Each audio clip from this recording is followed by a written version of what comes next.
Hi there. On Storytime today, we're still reading from the book American Fairy Tales by L. Frank Baum, who wrote Wizard of Oz, among other things. Lived from 1856 to 1919, so this is a very old book. But it's got some interesting stories in it. Today's story is called The Girl Who Owned a Bear. Let's begin. Mama had gone downtown to shop. She had asked Nora to look after Jane Gladys, and Nora promised she would. But it was her afternoon for polishing the silver, so she stayed in the pantry and left Jane Gladys to amuse herself in the big sitting room upstairs. The little girl did not mind being alone, for she was working on her first piece of embroidery, a sofa pillow for Papa's birthday present. So she crept into the big bay window and curled herself up on the broad sill while she bent her brown head over her work. Soon the door opened and closed again quietly. Jane Gladys thought it was Nora, so she didn't look up until she had taken a couple more stitches on a forget-me-not. Then she raised her eyes and was astonished to find a strange man in the middle of the room, who regarded her earnestly. He was short and fat and seemed to be breathing heavily from his climb up the stairs. He held a work silk hat in one hand, and underneath his other elbow was tucked a good-sized book. He was dressed in a black suit that looked old and rather shabby, and his head was bald on the top. "Excuse me," he said, while the child gazed at him in solemn surprise. "Are you Jane Gladys Brown?" "Yes, sir," she answered. Very good indeed," he remarked, with a queer sort of smile. "I had quite a hunt to find you, but I've succeeded at last." "How did you get in?" inquired Jane Gladys, with growing distrust of her visitor.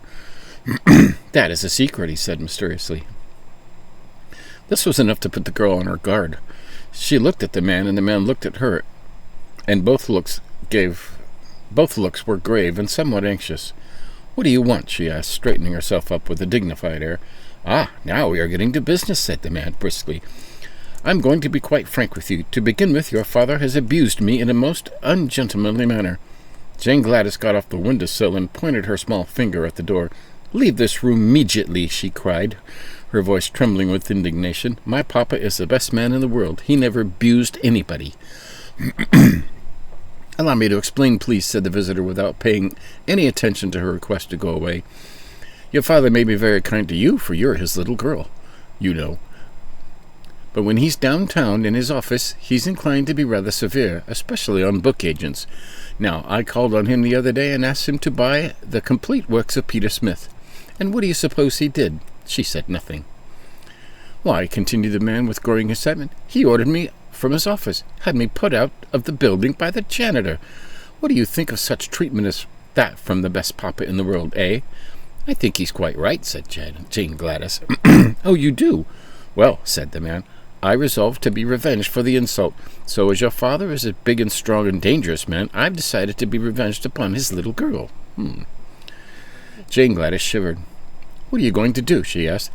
"I'm going to present you with this book," he answered, taking it from under his arm. Then he sat down on the edge of a chair and placed his hat on the rug and drew a fountain pen from his vest pocket. "I'll write your name in it," said he. "How do you spell Gladys?" "Gladys," she replied. "Thank you. Now this," he continued, raising and handing her the book with a bow, "is my revenge for your father's treatment of me. Perhaps he'll be sorry he didn't buy the complete works of Peter Smith. Goodbye, my dear." He walked to the door, gave another bow, and left the room, and Jane Gladys could see that he was laughing to himself, as if very much amused. When the door had closed behind the queer little man, the child sat down in the window again and glanced at the book. It had a red and yellow cover, and the word "Thingamajigs" across the front in big letters. Then she opened it curiously and saw her name written in black letters upon the first white leaf. "He was a funny little man," she said to herself thoughtfully. She turned the next leaf and saw a big picture of a clown dressed in a green and red and yellow, and having a very white face with 3 cornered spots of red on each cheek and over the eyes. While she looked at this, the book trembled in her hands. The leaf cracked and creaked, and suddenly the clown jumped off of it and stood upon the floor beside her, becoming instantly as big as any ordinary clown. After stretching his arms and legs and yawning in a rather impolite manner, he gave a silly chuckle and said, "This is better. You don't know how cramped one gets standing on so long on a page of flat paper." Perhaps you can imagine how startled Jane Gladys was, and how she stared at the clown who had just leaped out of the book. "You didn't expect anything of this sort, did you?" he asked, leering at her in clown fashion. Then he turned around to take a look at the room, and Jane Gladys laughed in spite of her astonishment. "What amuses you?" demanded the clown. "Why, the back of you is all white," cried the girl. "You're only a clown in front of you." "Quite likely," he returned in an annoyed tone. "The artist made a front view of me. He wasn't expected to make the back of me, for that was against the page of the book." "But it makes you look so funny," said Jane Gladys, laughing until her eyes were moist with tears. The clown looked sulky and sat down upon a chair so she couldn't see his back. "I'm not the only thing in the book," he remarked crossly. This reminded her to turn another page, and she had scarcely noted that it contained a picture of a monkey when the animal sprang from the book with a great crumpling of paper and landed upon the window seat beside her.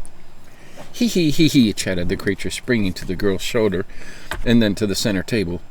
"This is great fun. Now I can be a real monkey instead of a picture of one." "Real monkeys can't talk," said Jane Gladys reprovingly. "How do you know? Have you ever been one yourself?" inquired the animal. Then he laughed loudly, and the clown laughed too, as if he enjoyed the remark. The girl was quite bewildered by this time. She thoughtlessly turned another leaf, and before she had time to look twice, a grey donkey leaped from the book and stumbled from the window seat to the floor with a great clatter. "You're clumsy enough, I'm sure," said the child indignantly, for the beast had nearly upset her. "Clumsy, and why not?" demanded the donkey with an angry voice. "If the fool artist had drawn you out of perspective as he did me, I guess you'd be clumsy yourself." "What's wrong with you?" asked Jane Gladys. "My front and rear legs on the left side are nearly 6 inches too short. That's what's the matter. If that artist didn't know how to draw properly, why did he try to make a donkey at all?" "I don't know," replied the child, seeing an answer was expected. "I can hardly stand up," grumbled the donkey, "and the least little thing will topple me over." "Don't mind that," said the donkey, making a spring at the chandelier and swinging from it by his tail until Jane Gladys feared he would knock off the globes off. "The same artist has made my big ears, and the same artist have made my big ears, and that clown's, and everyone knows a monkey hasn't any ears to speak of, much less to draw." "He should be prosecuted," remarked the clown gloomily. "I haven't any back." Jane Gladys looked from one to the other with a puzzled expression on her sweet face and turned another page of the book. Swift as a flash there sprang over her shoulder a tawny spotted leopard which landed upon the back of a big leather armchair and turned upon the others with a fierce movement. The monkey climbed to the top of the chandelier and chattered with fright. The donkey tried to run and straightway tripped over on his left side. The clown grew paler than ever, but he sat still in his chair and gave a low whistle of surprise. The leopard crouched upon the back of a chair, lashed his tail from side to side, and glared at all of them by turns, including Jane Gladys. "Which of us are you going to attack first?" asked the donkey, trying hard to get upon his feet again. "I can't attack any of you," snarled the leopard. "The artist has made my mouth shut, so I haven't any teeth, and he forgot to make claws. But I'm a frightful-looking creature, nevertheless, am I not?" "Oh, yes," said the clown indifferently. "I suppose you're frightful-looking enough, but you have no teeth or claws. We don't mind your looks at all." This so annoyed the leopard that he growled horribly, and the monkey laughed at him. Just then the book slipped from the girl's lap. As she made a movement to catch it, one of the pages near the back opened wide. She caught a glimpse of a fierce grizzly bear looking at her from the page and quickly threw the book from her. It fell with a crash in the middle of the room, but beside it stood the great grizzly, who had wrenched himself from the page before the book closed. "Now," cried the leopard from his perch, "you'd better look out for yourselves. You can't laugh at him as you did me. The bear has both claws and teeth." "Indeed I have," said the bear, in a low, deep, growling voice, "and I know how to use them, too. If you read in that book, you'll find I'm described as a horrible, cruel, and remorseless grizzly whose only business in life is to eat up little girls, shoes, dresses, ribbons, and all. And then the author says I smack my lips and glory in my wickedness." "That's awful," said the donkey, sitting upon his haunches and shaking his head sadly. "What do you suppose possessed the author to make you so hungry for girls? Do you eat animals also?" "The author does not mention my eating anything but little girls," replied the bear. "Very good," remarked the clown, drawing a long breath of relief. You may begin eating Jane Gladys as soon as you wish." "She laughed because I had no back." "And she laughed because my legs are out of perspective," brayed the donkey.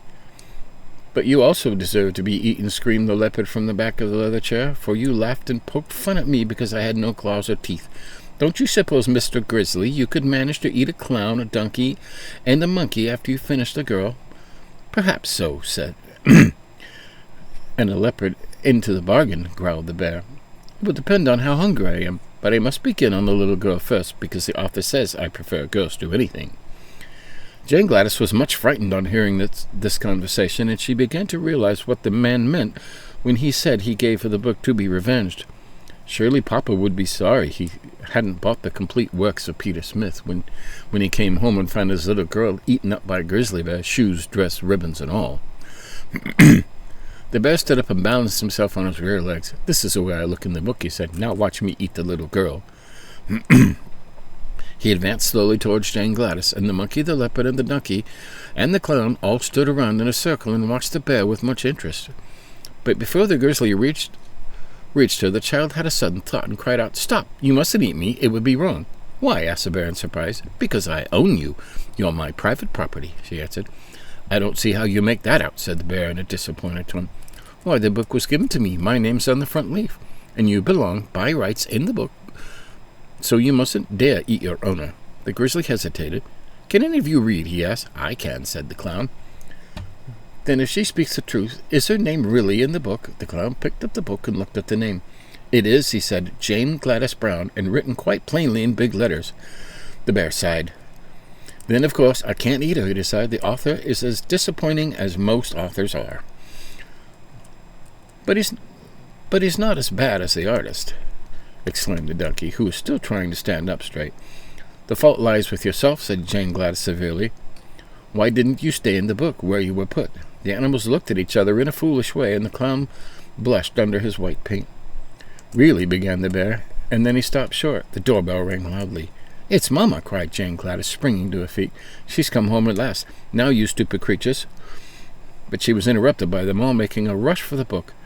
There was a swish and a whir and a rustling of leaves, and an instant later the book lay upon the floor, looking like just any other ordinary book, while Jane Gladys's strange companions had all disappeared. This story could teach us to think quickly and clearly upon all occasions, for Jane Gladys... Had Jane Gladys not remembered that she owned the bear, and probably would have eaten her before the bell rang. Yes. So, there you have it. That's today's story. A lesson learned. Next time, we'll keep going with this book. It's an interesting book. There are 7 or 8 stories in it before we move on to something else. But I like Frank Baum. He's a good artist, good author. Until next time, keep reading.